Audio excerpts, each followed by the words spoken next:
because nothing that we do from a policy standpoint matters if people and their families can't afford to live here any longer. So, number one is affordable housing. Number two is, economic equity. We are a city, we've always been a tale of two cities, where the rich get richer and the poor get poorer. And as a state, we have to find ways to reinvest into our people and make sure that we're putting money back into the pockets of working families, right? So that we maintain the culture of New York City, which is our working people, our hustlers, our MTA workers, our union workers, our bodegas, our small business owners. So we've got to maintain that. And then also, public safety, gun violence, that's also an issue that's near and dear to me. We got to continue to make sure that crime goes down and that, our children are safe. I'm Joshua Clennon, Harlem's next assembly member, and you're tuned in with Young Atlas. 100 yards, 100 yards, 100 yards, 100 yards, run it. So, can you tell us, what do you think some of the biggest issues are affecting New York City right now? Well, number one is the affordable housing crisis, and I think, that can't be understated because nothing that we do from a policy standpoint matters if people and their families can't afford to live here any longer. So, number one is affordable housing. Number two is, economic equity. We are a city, we've always been a tale of two cities, where the rich get richer and the poor get poorer. And as a state, we have to find ways to reinvest into our people and make sure that we're putting money back into the pockets of working families, right? So that we maintain the culture of New York City, which is our working people, our hustlers, our MTA workers, our union workers, our bodegas, our small business owners. So we've got to maintain that. And then also, public safety, gun violence, that's also an issue that's near and dear to me. We got to continue to make sure that crime goes down and that, our children are safe. So, why is gun violence a big issue toward that around yourself, if you don't mind me asking? For me, I've experienced gun violence, in many different ways in my life. My first was, losing my father to gun violence. My father was shot and killed while he was holding me in his arms. I was only 2 years old. My mom had to pick me up from his dead body and check me for bullet wounds. So that was my first experience with gun violence. Just coming into this world. And then I've also, going to school at Frederick Douglass Academy, 148th and 7th Avenue. I remember one day after school, a kid came up to the school and just shot this kid because he said something to his little sister earlier in the day, and he came to the school and thought it was okay to just fire a gun into a crowd of students. So, and, like many others, I've lost friends, family members to gun violence, more family members. So this is an issue that is near and dear for me. It's near and dear for a lot of people who just grow up in the Harlem community. I've been to countless vigils, and we got to make sure that we're getting guns off our street, so that more families, more future generations don't have to live through this.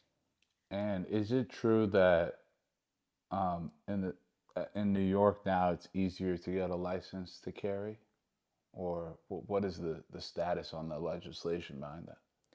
Absolutely. So the Supreme Court basically overturned New York's gun control laws. New York has some of the strongest gun control laws in the entire country. So now, pretty much anyone can get a license to carry a firearm. And we've even seen just recently where we had, Republican elected officials bringing firearms onto college campuses to intimidate protesters. So this is a big issue for us in terms of making sure that we continue to be a safe city, and we have to find ways to circumvent this Supreme Court ruling. What do you think are some ways? I don't know yet. I mean, we're gonna have to look at, what can hold up under the law because, Supreme Court, they're the highest court in the land. They've already shot down the law. So we have to look at new legislation that will withstand any judicial challenges. What the governor has proposed recently is to create safe zones, where certain zones where you can't, even if you have a license to carry, you can't bring guns into those areas. So that's a good first step. But I think we have to also tackle just the trafficking of guns, from other states into New York, because that's where the majority of the guns on our street are coming from. They're coming from down south. So, yeah, of course, that needs federal legislation, but I think we can use technology to really improve our monitoring and tracking to prevent those guns from being trafficked into the state. Right. I have a double-edged sword opinion when it comes to gun control, because I think when that horrific accident happened in your childhood, it's like, sounds like someone could have had that gun anyway off on the black market, or the way most people are able to access weapons. And then if people are civilians are able to access them, then they're able to protect as well. So I don't know, it's a very complicated issue, like I think a lot of it is about just acts of violence in general and kind of controlling how it can be used. But it's there's not necessarily a question here, but I kind of see both sides somewhat, and I definitely think the less guns on the street, the better. But then there need to be the right people that have guns. Yeah, that's always been a common argument in our country, especially when we talk about Second Amendment right to bear arms. But when you look statistically, just around the world, where you look at countries like whether it's the UK or Japan that have, some of the lowest rates of gun violence, it's due to their gun control laws, right? It's very difficult for, just an average civilian to be able to purchase a gun in those countries. And as a result, you have less shootings. You know, Americans, for whatever reason, we feel that this is an inalienable right, and we should have access to guns. Um, but it hasn't worked out for us. We have more gun deaths related to children dying from gun deaths than any other country in the world. And when are we going to just say this is unacceptable, that we don't want more children dying, that we don't want more fathers not coming home to their parents, their kids, and things of that nature? So we've got to just put our foot down and do something different. No, definitely. And it's a tough topic, and I completely agree with you. It's just like sometimes when I see in the news like these mass shootings and this crazy stuff that happens, it's it's like a weird feeling where it's like they promote that, not like promote it. You're doing your job telling the news. It's important to tell the story of those families. But then another sicko at home is then thinking, "Oh, let me maybe do that." Like Mm-hmm. I'm not liking the way school is going for me. This guy just did this. So I don't. It's just tough how the media can portray it and gets involved as well. You know what I mean? Because it's like you're kind of promoting to someone else. Like if you're frustrated, this guy just did it 2 days ago. Once again, there's no question. It's just kind of venting, because if I was a teacher, I would want to make sure I was holding something for all these sickos that might come into my classroom and mess with my kids. Yeah, but that's kind of just a wild thing. People have been putting out like we need to arm the teachers. So you telling me you want a teacher, who's got to deal with, all different and being a teacher is a tough job, right? And we've all seen situations. I know I've seen plenty of situations where, teachers have had, violent interactions with students, where students have attacked teachers. Now you want to put a teacher in a position where they have a lethal weapon, and they have to make a decision on whether to defend themselves against a child. Like that's just a terrible situation to put any individual in, to make a life or death choice in a split second. And that kid may never go home to his parents. That kid may need mental health counseling and things of that nature. That kid may be dealing with all different type of trauma at home, and he may just be acting out in a moment and could lose life in a moment just because, that teacher has a gun, that's crazy. We really gotta just kind of step back, because I think as Americans, we fight for our rights. We want to make sure that nobody is infringing on our personal freedoms, because that's what, America is all about. But not having a gun is not such a bad deal. Definitely, It's definitely. not such a, like, we'll all survive, without owning guns, without everybody owning a gun. And I'm not saying that nobody should be able to own a gun, but I'm saying that there should be a strict requirement as to any individual being able to purchase and own it, and making sure that, guns can't just be trafficked from state borders the way that they are now. Because Right. you go to some states, any wacko can go into a Walmart and buy a gun. Like, there's no background check, no nothing. And that same guy can just drive to another state and sell that gun, go back home and report it lost. Exactly. And then how many kids in our community are getting killed from that gun? Right? Like, Yeah. that's the issue there. So we've got to put an end to it. We've got to. No, I agree, and I want to go back to a lot of the issues, and I think one of them is obviously like just mental health in New York City. When you meet other people from other states, they're like, "How do you live here, man?" Like it's a crazy place. There's so many.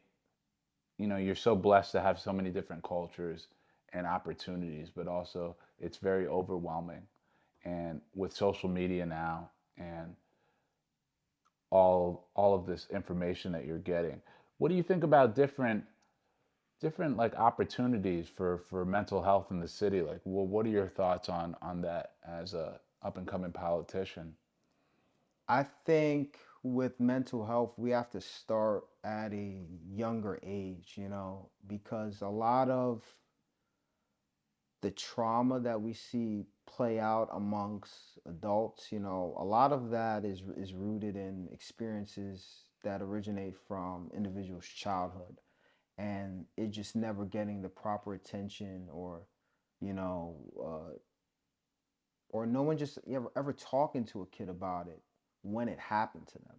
So I think if we can introduce more, mental health counseling into our school systems, so that when kids do experience trauma, whether at school or whether at home, they just have somebody to talk about it with, somebody, a way to get it out of their chest so that they can move past it, so it doesn't derail them in their own lives. I think that's critical, because, I've experienced trauma as a child, and I know plenty of people have, and, everybody deals with it differently.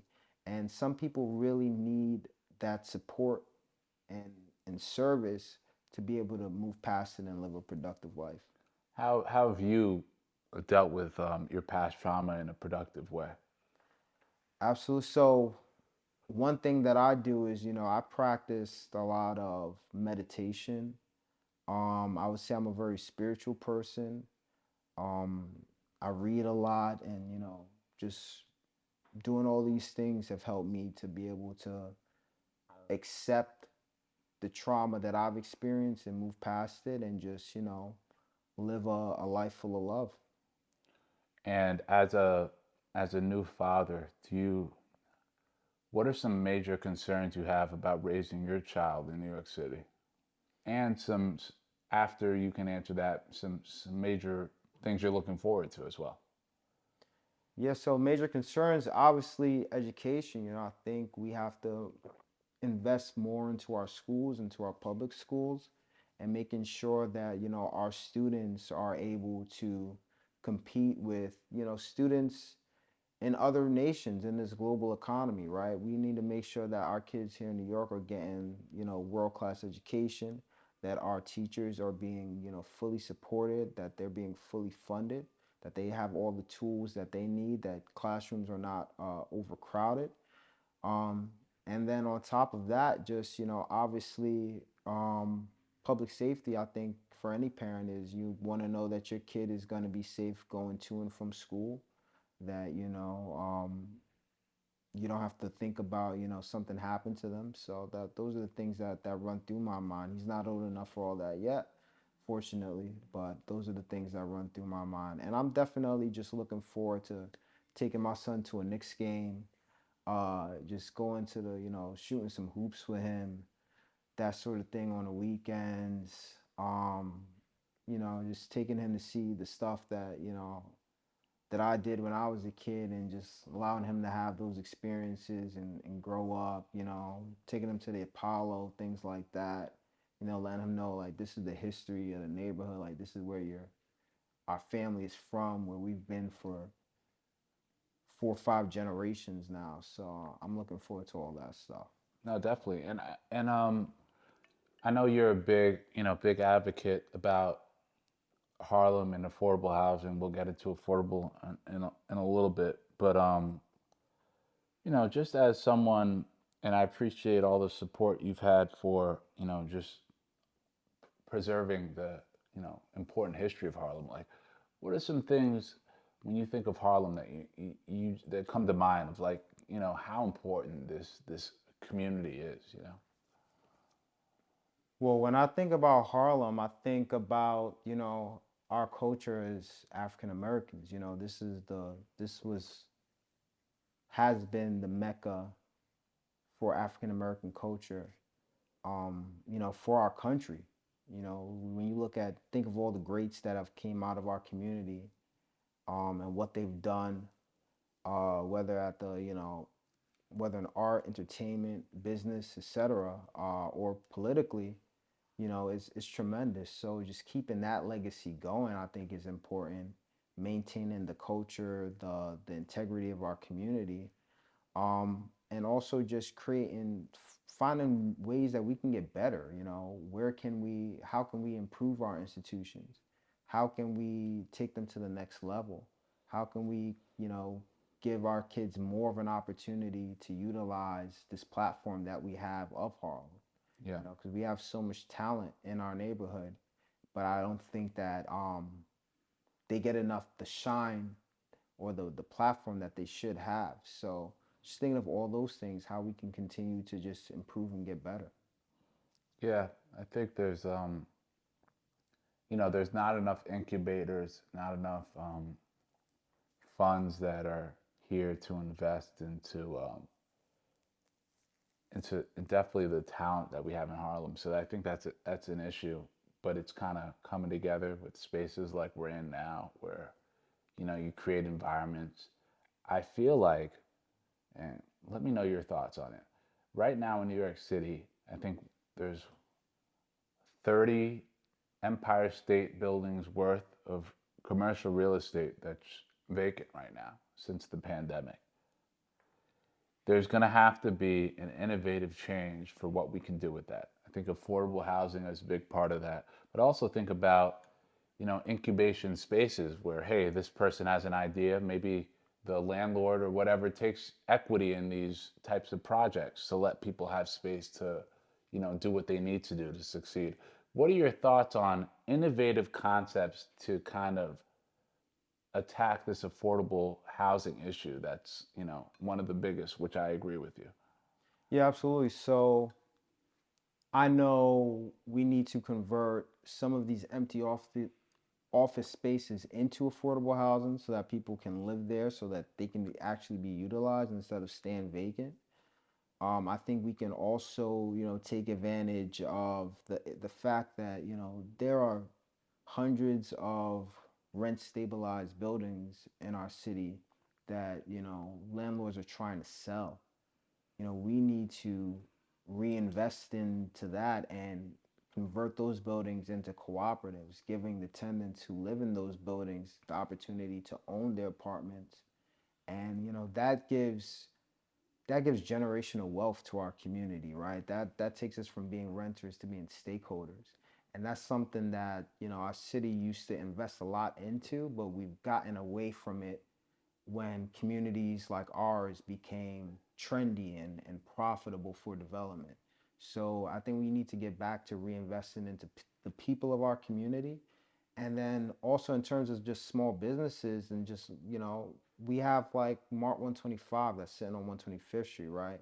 That space has been vacant for, how many years? It's ridiculous. We got to make sure that spaces like that have the opportunity to be utilized. That can be an incubator space for small businesses, for vendors.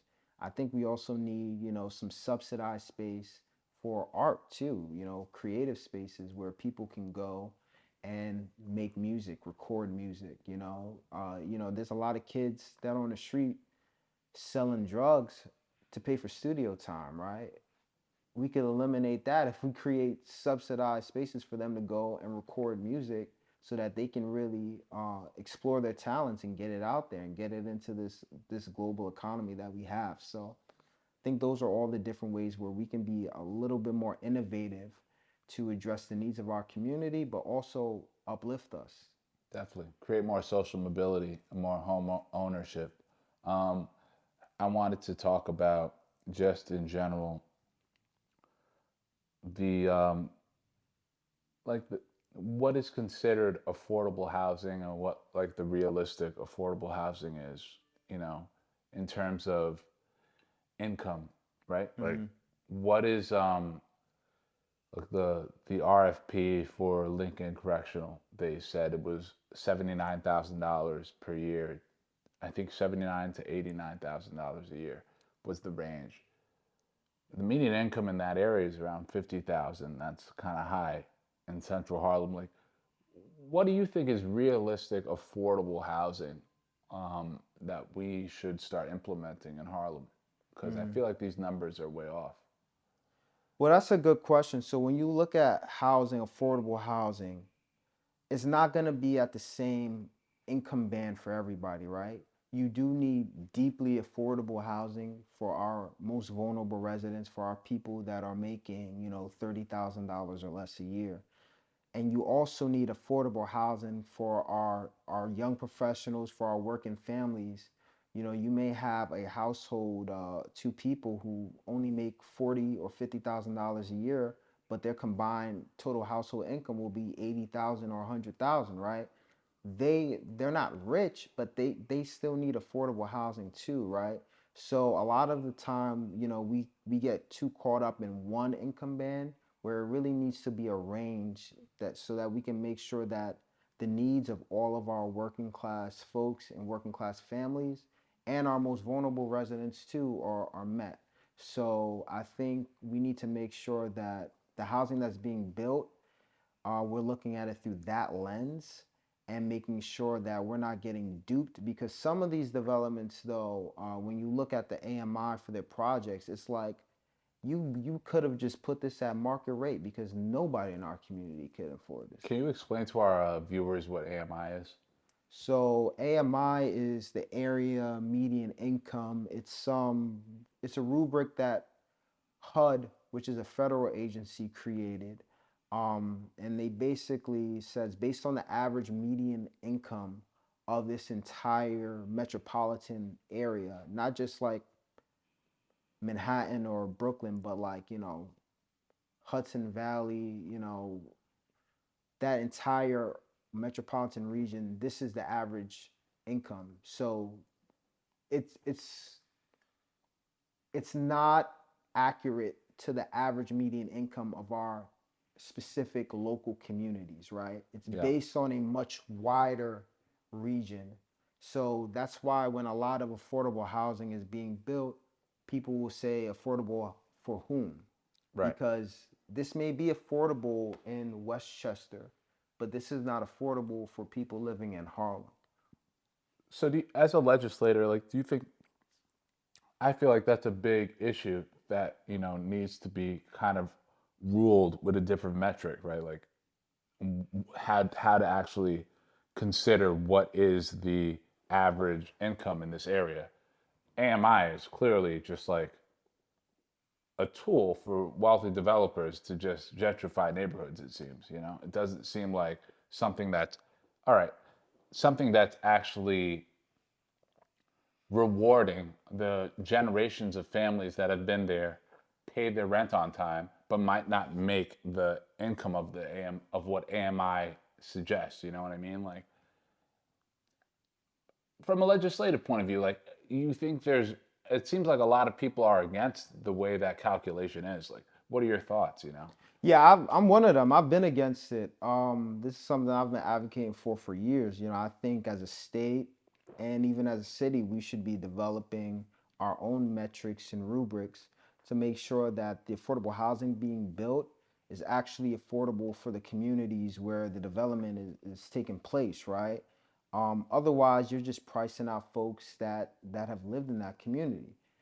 I think that's clear to everybody in terms of what's been happening. So we have to really, make sure that we're introducing legislation to address these things. It hasn't happened yet, but that's something that I want to push for when elected to the New York Assembly, so that we can get something that makes sense, right, and actually hold developers accountable. Because another problem that we don't talk enough about is that the state doesn't really track the number of affordable housing that we have as a state, right? We don't have a system in place that's really truly monitoring in real time how many affordable housing units that we have that are on the market, that are being warehoused. And by warehouse I mean these apartments are just sitting vacant, nobody's living in them, right? There's tens and thousands of affordable housing units that are just vacant in our city, that we could be housing our homeless in, that we could be housing our working families in.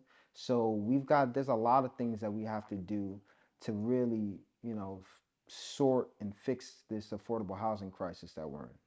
No, I like that. And I think, like, there's been subsidies for obviously the Oculus and Hudson Yards and some of these more, you know, projects that bring in a lot of tourism. And Mm-hmm. I understand some of their importance to New York.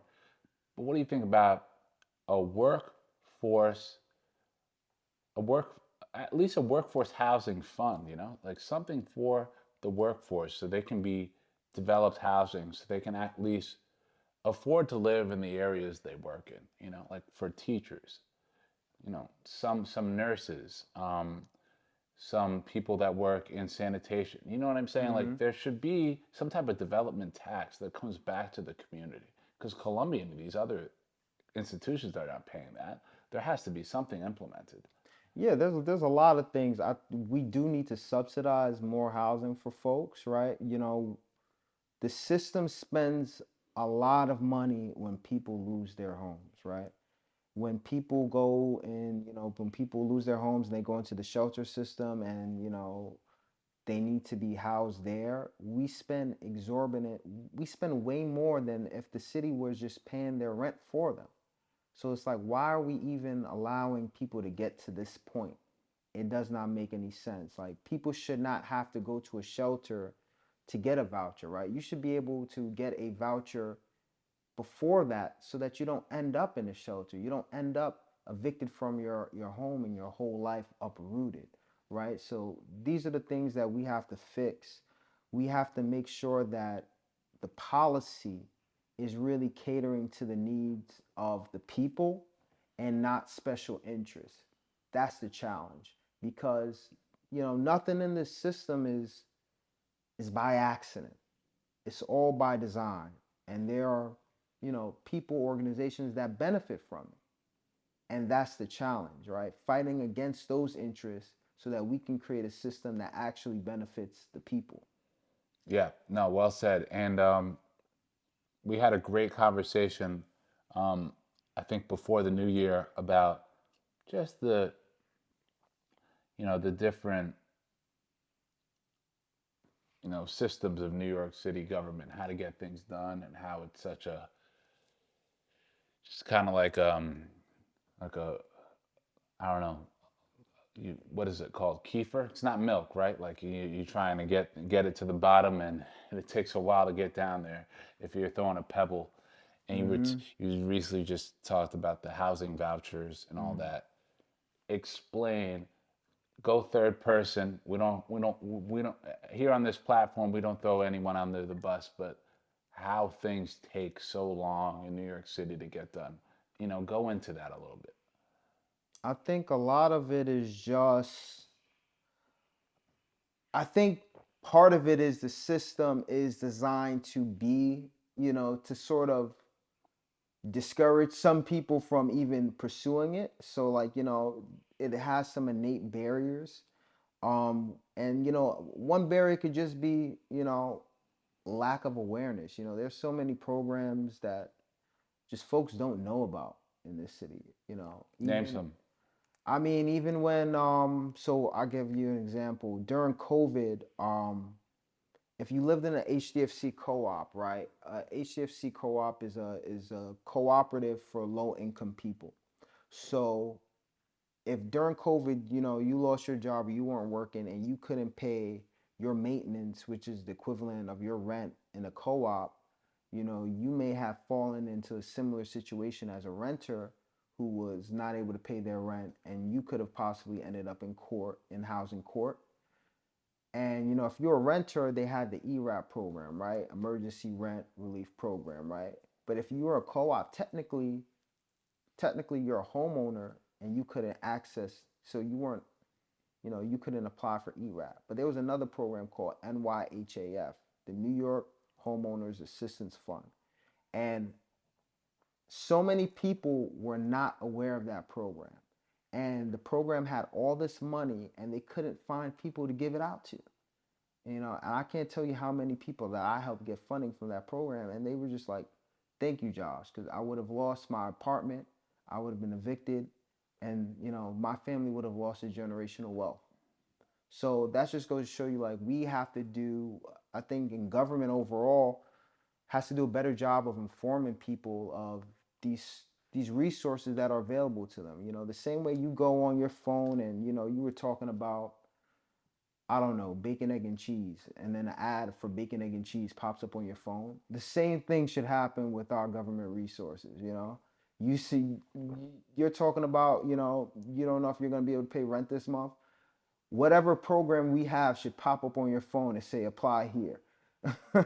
Right. It should not be hidden at all, Like you're right. It should be the government's job to do whatever it can to keep people in their homes, not displace them. Yeah, and that helps the economy, that helps our kids.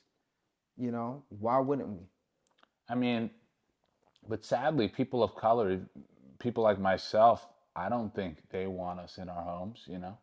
I don't, I see if you start learning at least a little bit, you start seeing, you know, people like, I mean, you go back to James Murray Butler, who was the president of Columbia, to, a lot of different people who've developed this city.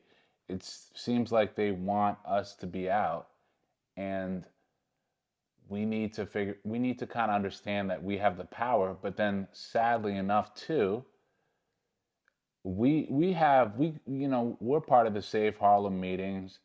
We don't see really like the quote unquote cool influential people there so much. Like what is it going to have to do to get people to understand like this is a game we need to be a part of. This game is pretty cool. We can make moves with all of our influence on fashion, on music, on everything that's culture. Like why can't we just show up on the legislative side where it's making the laws, man, to make some fucking change? Like it literally keeps me up at night because I'm like, yeah, we do so much and we're given nothing. Why can't we just get into politics a little? We would change the whole game. Like it saddens me, but like from a real political standpoint, what do you think? No, I mean, that's why I do what I do, because I feel the same exact way. When you think about black and brown people, we contribute so much to this economy, to the culture. Um, but where we have gone wrong is we have not organized strongly enough to make sure that the laws that are put in place actually benefit our community, you know? And we've been going down this road for so long that I think most of us have become disenchanted with politics. We sort of look at it, well, you know, I'm just gonna worry about me. I'm gonna do me. I'm gonna be successful on my own. You know, I don't need to think about that stuff. You know, and politicians don't do anything anyway, and they're all corrupt. And you know, when you take that point of view, you know, everything that you're saying will be true, because if you're not actively speaking to these people that are elected in office and holding them accountable, somebody else is. And they're going to be serving the people, those other folks who are talking to them, and not serving your interests, right? And that's what we've, you know, that's the situation that we've sort of put ourselves in. And you know, I tell all my friends this, because I have friends, you know, that are in fashion, that are in music, and you know, politics affects everything, no matter what you do, no matter what industry you're in. If you're, you know, a lot of artists right now are concerned about, like, you know, losing their their uh their property rights over, like, their music, and think their what's it called, intellectual property rights, Yeah, their IP. because of, yeah, because of AI. They're concerned about things like that, right? Yeah. And it's like, okay, well, if you want somebody to address it, you need to be involved in politics, right? Yeah. So that the Actors, everyone. Yeah. yeah, so that the government can make laws to protect you, and you know, protect your intellectual property.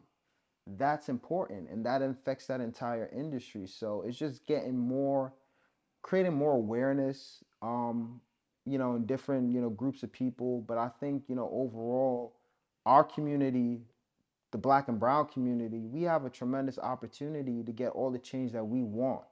You know, we have a black mayor, we have a black New York Assembly Speaker, a black New York Senate Majority Leader. We have a Afro Latino Lieutenant Governor. You know, we've never had this sort of this number of powerful black and brown people in office all at one time in this period of history. So we got to really build on that and utilize it. Yeah, now keep going on that. I Yeah. was loving that shit, man. That was a YouTube short, and like that was golden right there. I like that a lot. And I'm gonna ask you a couple more questions. Um, then I'll let you go. I would say one of the biggest things we need to realize is our power. And as a politician, I want to ask you this question because this is a really good one. What is the importance of local politics if you could break it down? Like how much our, you know, input into the local races, what that would do for our people. Yeah, absolutely. So local politics is more important than anything. You know, a lot of us, we focus on the president, and yes, president, you know, who holds that seat is very important, influential. But everything that occurs in your day-to-day life is based on your local elected officials.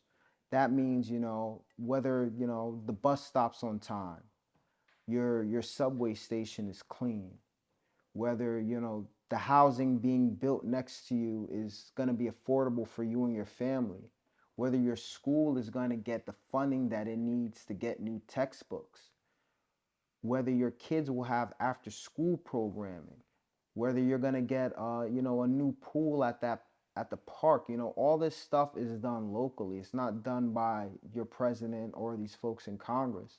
So I think, you know, if you really want to see a change in your daily life, you have to get involved in local politics. You know, that nothing is going to impact you more than your local elected officials, your local government, and your state government. I like that because I read this book about Robert Moses. It was like some crazy thing, Hmm. and We've all read that book. yeah, man. But like, let the people who are watching this know, like, because any person that I've talked to, who's you know, obviously there's, they don't even have to be intelligent, but just I spoke to them, they've read the book, but like, Jesus, man, thank you. You know, like, can you tell the viewers who this Robert Moses guy was? Robert Moses was basically a political hack who ended up, Hacker genius. he was a hack. He was a political hack who, by way of politics, was able to get himself appointed to very influential positions in city government. And he was basically able to segregate New York City to his liking. Robert Moses made it, inaccessible for certain communities to be able to travel via car to other communities, right? That's why Jones Beach is the hurdle it is to get to this day, because he did not want black people to be able to commute to Jones Beach.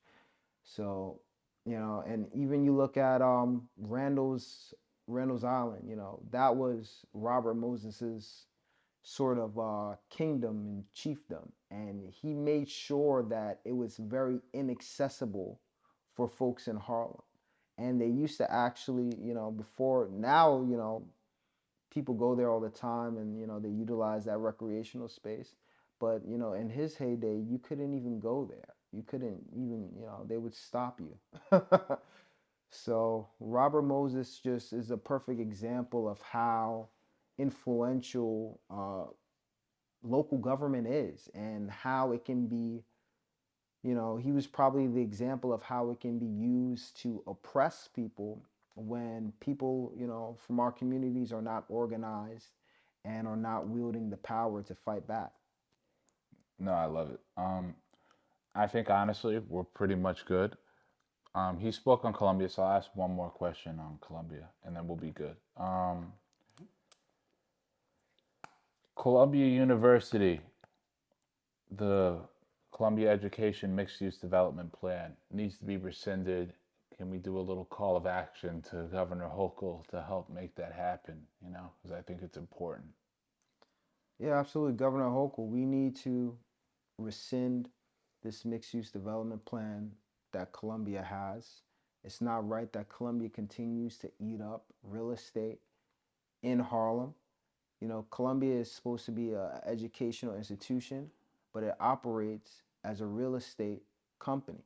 It's not right. We need to make sure that we're giving space to the people of Harlem, that we're giving, opportunities for affordable housing and for our small businesses to thrive, right? We need to make sure that, no one institution in our community has this sort of power that it can continue to encroach and eat up land. It's the largest landowner in the city. So that alone tells you this is a problem and we need to start addressing it.